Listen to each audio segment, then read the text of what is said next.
Wow, what a spectacular morning. You just can't get, this is a true Rocky Mountain high. And so if anybody's not feeling it, we do have some gummy bears we can pass out. It's a real Anyway, the skiing should be amazing today, and this is a great picture day, so you can take a picture outside and it's something else. But we're gonna go because we got some great skiing to do. For those who are sticking around, Arthur Jenkins, he gave a great talk yesterday that really got me thinking. So he's going to give another great talk, I'm sure, on amniotic membrane use in spine surgery. Thanks, Pat. Thank you so much. And of course, thanks to everybody else who's here to listen. Thank you. Nobody wants to talk to an empty room. But B, to the committee and the men's group, you, Ernest, and everybody else involved in putting this on. And of course, thanks to all the vendors. Without this, obviously, none of this could happen, so we appreciate it. Special shout out to my medics who produced and obviously put in the hard work of trying to bring one of these amniotic membrane products to market and to be able for us to be able to use it. With no further ado, as you know, I live in New York, or live outside New York. I practice in New York and Connecticut. I went in private practice. I went private and I do my own research. So my research team here, Cameron Harvey, my research assistant, Jack O'Donnell, my research coordinator, and I have been putting this together, and we've been working on this for a few years now.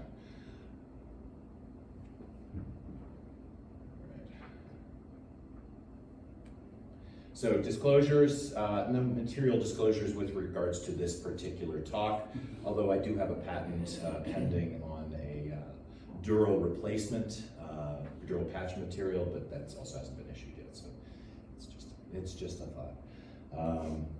So I am a minority investor in two other biotech companies, and I also am my own LLC, which holds all these patents, but not making any money yet, so there's no conflict there, but I'd like to have some. And so we'll be discussing off-label use of MiMedx as amniotic tissue, and I'll discuss what that means. So as far as placental tissues, this goes back to the 1500s in a first text that we found describing the use of placenta in Chinese medicine ranged from putting it on open wounds to eating it. Over the years, we've evolved a little bit more, making it more topical. But the first reports of skin grafting, putting this on top of open wounds, and after they either took it off or after it washed itself, eventually dissolved, the wounds were much better epithelialized and healed. These were actually raw placentas from post-delivery that they would just get from the OB department and put onto these burn patients and these other wound patients. And it's evolved since then to a much more modern, much more processed, much more sterile delivery system. Give you an idea of the scope of some of the clinical trials that are ongoing. In all these different spectrum, people are looking at these tissues because they have the capacity to promote one form or another of healing, regeneration, and whatnot. And some of the impact that it can have is actually quite incredible. As I said, first published in 1910, whole placental use. Processed tissues, where they first started taking the placentas, sterilizing them, and freezing them, and then using them up to 6 weeks later. And then, it started being used in other specialties. And the processing and developing of an acellular tissue matrix first came about when the ophthalmology researchers wanted to use this on their corneal and their conjunctival repairs, and the FDA first denied their application, and then they approved their application once they were able to provide an acellular sterile matrix. A little background: the amniotic tissue membranes, these are the inner layer of a fetal membrane that they made up of a number of different cells. When you get them in the original in vivo, these cells actually produce many different growth factors, and it is believed that these growth factors are still impregnated in the acellular matrix afterwards. So what is on-label and off-label with use? The on-label indication is that it's being used as a membrane. You're covering things up with it. Right now, the FDA still doesn't believe that we can claim that it promotes healing, that it reduces scarring as an on-label indication. So you want to be circumspect, and I always tell my patients when I'm doing things that are off-label, whether it be, in fact, at one point there was this whole backlash with lateral mass screws where they were considered off-label, and then other products that we use off-label. I always try to inform patients that this is an off-label indication of an FDA-approved device. Spinal applications really only started being published fairly recently. So first they were used in spines of rats, and then they were used in a canine model for showing some reduced scarring in the laminectomy defect and in other areas. The first human studies actually showed, it was off-label as well, showed less epidural scar in T-lifts. And then what was interesting is I actually heard part of the Anderson group present at a national meeting, maybe in 2015, before they published this series, showing fewer disc herniations when they put this into the epidural, ventral epidural space behind the actual annulotomy, between the annulotomy and the nerve. They showed fewer disc herniations post-operatively.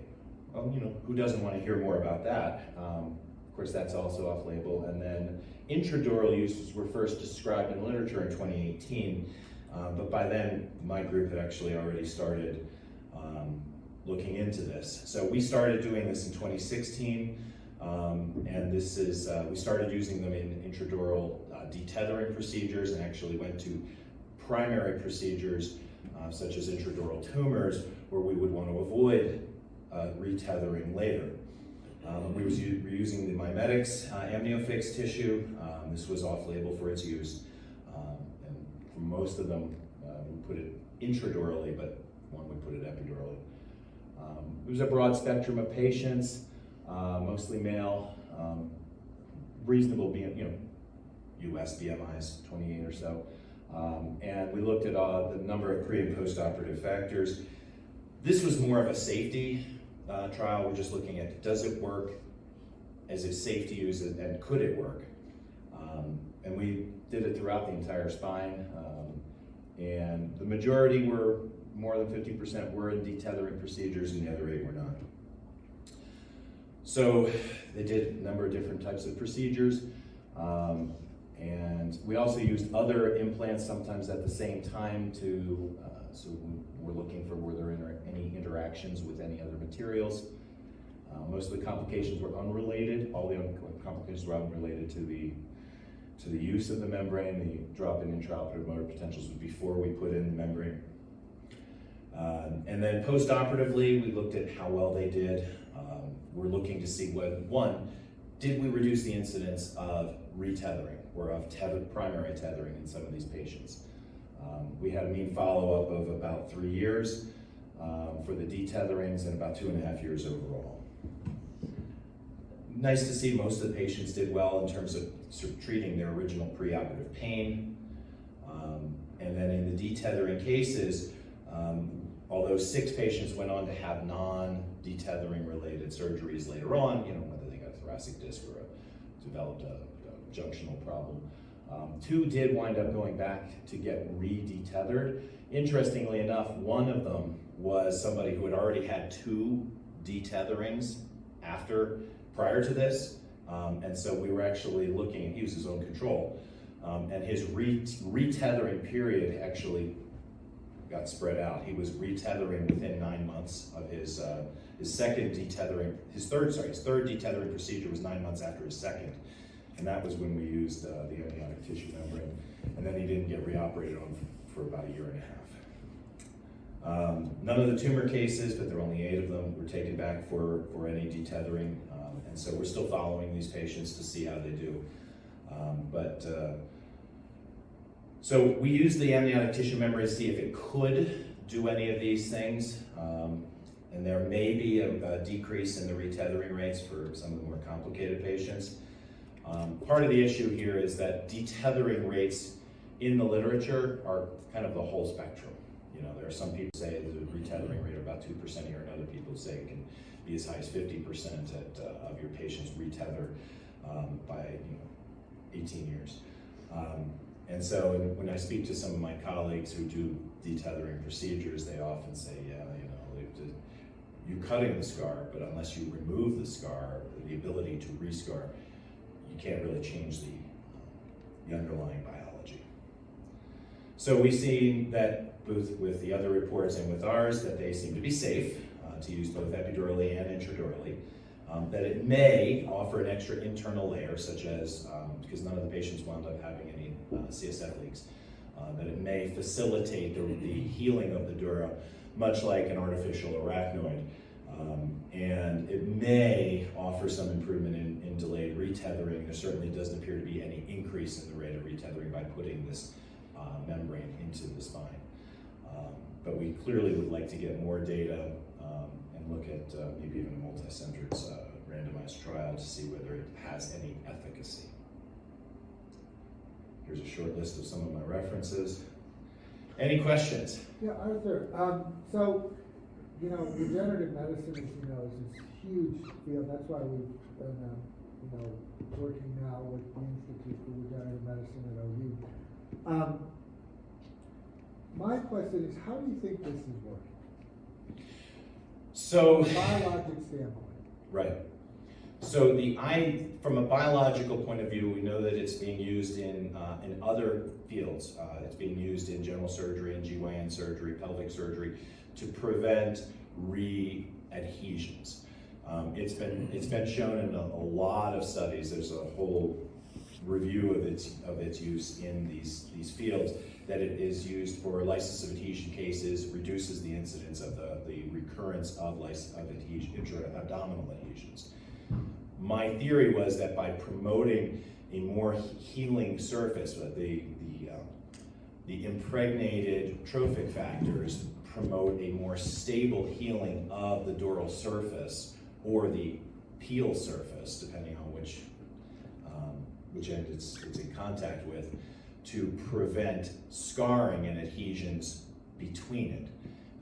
If there's less scar heals by contraction. Contraction is what causes the symptoms in tethering.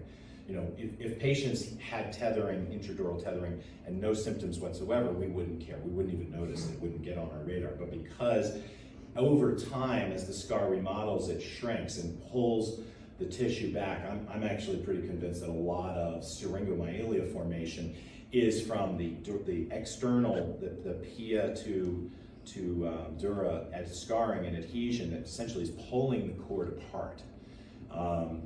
In addition to that, we always see that the tethering pulls the cord towards the dura, and that's a remodeling over time. The idea was one to break that cycle, prevent it from, and possibly just either be a barrier between that, the dura and the pia, as like an artificial arachnoid. Yeah. So, we all as spine surgeons do surgery. And the question is this going to provide any benefit to a patient in applying this? Number one, where do you apply it? Number two, in a redo. And is there any truly objective data out there showing it provides any objective evidence in reducing scar and so on and so forth? I think the hard answer to that is no. So that's what we need. Because agreed. I wonder, you could do control groups, using this, and experimental groups using it. But we really need some hard evidence, because I'm very kind of like, well, we have it on the shelf, what do I really use it for? Personally, on all my cases, I collect the bone, like you've seen mortualized autograft, and instead of, like on a microdisc, I just put that bone plug right back. I don't shove it in. I put it right back, and we've seen post-operatively on our MRI images, and we have many now, that it remodels the lamina. And the post-op scar that you usually see around the nerve, which you can see with a contrasted MRI, we're not seeing as much anyway. So And you're saying you're with, and are you putting an amniotic tissue membrane there? No, You're not, you're just putting the bone down. We're putting the bone that we Right. remove, when we do a laminotomy for microdisc, Right. instead of just pulling the tube out, we reconstruct the lamina with the patient's own mortuary algorithm. Right. And I'm amazed at how the body reconstructs that lamina. So we looking to potentially publish that. I just wonder if this maybe acts similarly. I don't know. I just don't know. I'll be honest with you, I agree, and one of the reasons to present and have these discussions at meetings is to get other people's, both their feedback, but also see if anybody else is interested in moving forward on this in parallel or in conjunction, to find out if there are ways that we can improve, because clearly the plural of anecdote is not data, it's anecdotes, right? What we really need is good data, and good data takes time, it takes organization, it takes money, and it also takes commitment to moving something forward. You know, I think that there is a significant potential here in any form of scar mitigation, but I also think that, you know, evidence speaks louder than hyperbole. So our group at OU does a lot of basic science on human umbilical cord stem cells. And we have some experts in the room. There was a recent study, we actually I have a patent, but it's pending. I don't think I'll ever get a patent on use of these cells for the treatment of COVID infections. And they have, what you find with these cells is they are incredible at stopping the inflammatory pathway. So, you know, what we saw in COVID patients, white lung, was essentially an inflammatory pathway. And if you give a transfusion of these cells, it just melts it, it goes away. So that needs really further study, how these cells act to really, you know, help in wound healing, prevent the adverse effects of the inflammatory process. Yeah, no, I agree. There actually has been, excuse me one sec.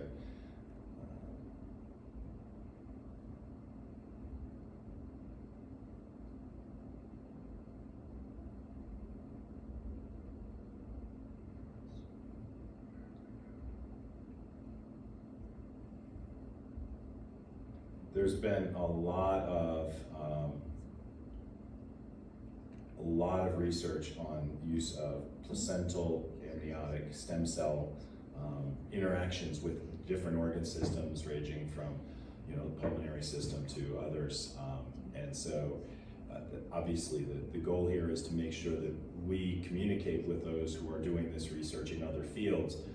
One of the greatest things that I love doing is interacting with specialists from other specialties who are doing somewhat related but not directly related, and learning from them and kind of taking and assimilating what they've learned, and then finding new ways to apply it. So I think anytime you can get any of those people in the same room, you're gonna have some very interesting discussions. So thank you. Yes. Sure. So when you do a neurotomy, opening the spinal dural for a tumor, Mm-hmm. do you just lay this in and then close over it? Frequently when you do a tissue, it just sort of curls up. Yeah, no. How do you actually put it in there, and then does it stay permanently? Does it get absorbed? So I have gone back, as I said, on 2 patients and found the membranes still there. It's like an extra arachnoid around the tissue. The tissue the underlying PIA didn't appear to be molested by its presence, but to probably the very first one I did, I laid it on top, and I saw it kind of washing around, and then I said, well, this doesn't seem like it's working, give me a bigger piece. And so I would do a 540. I would wrap it 1.5 times around, so that it would, the layer above would sit on top, so there'd be a little friction to kind of hold it from unwrapping completely. And that's the way I found it when I came back on those 2 cases, that it was still wrapped through circumferentially around the cord. You're putting it in like a sleeve. I'm putting it in like I'm making like a 1.5 sleeve. And just, I'll do a cutout for where the nerve root sleeves come off. If you're working near the product climate, there's just nerve roots floating there. And then I just wrap it around, How do you get above the PIA? basically one strip per segment. So it'll be one strip around like at L4, and then roots will go out and then put another one above that, and then roots go out and then another one above that. So there, it's not, you really, I haven't found a way to stitch this together. It's so fine, it's such a gossamer layer that it's not, in my hands, stitchable. Maybe some of the younger guys, or maybe more of a robot, will be able to have that fine dexterity to be able to not tear this fine membrane when it's wet. When it's wet, it has the consistency of very wet tissue paper. But that seems to keep it in place. Thank you. I've just got one quick comment about the word off-label, because many patients perceive it as a pejorative, meaning that there's bad data out there and you shouldn't be using it, but we're going to use it here. One of the other phrases that is sometimes goes down a little bit easier is silent label. Silent label as opposed to off-label, because the FDA does not regulate the practice of medicine. The Board of Medicine regulates the practice of medicine.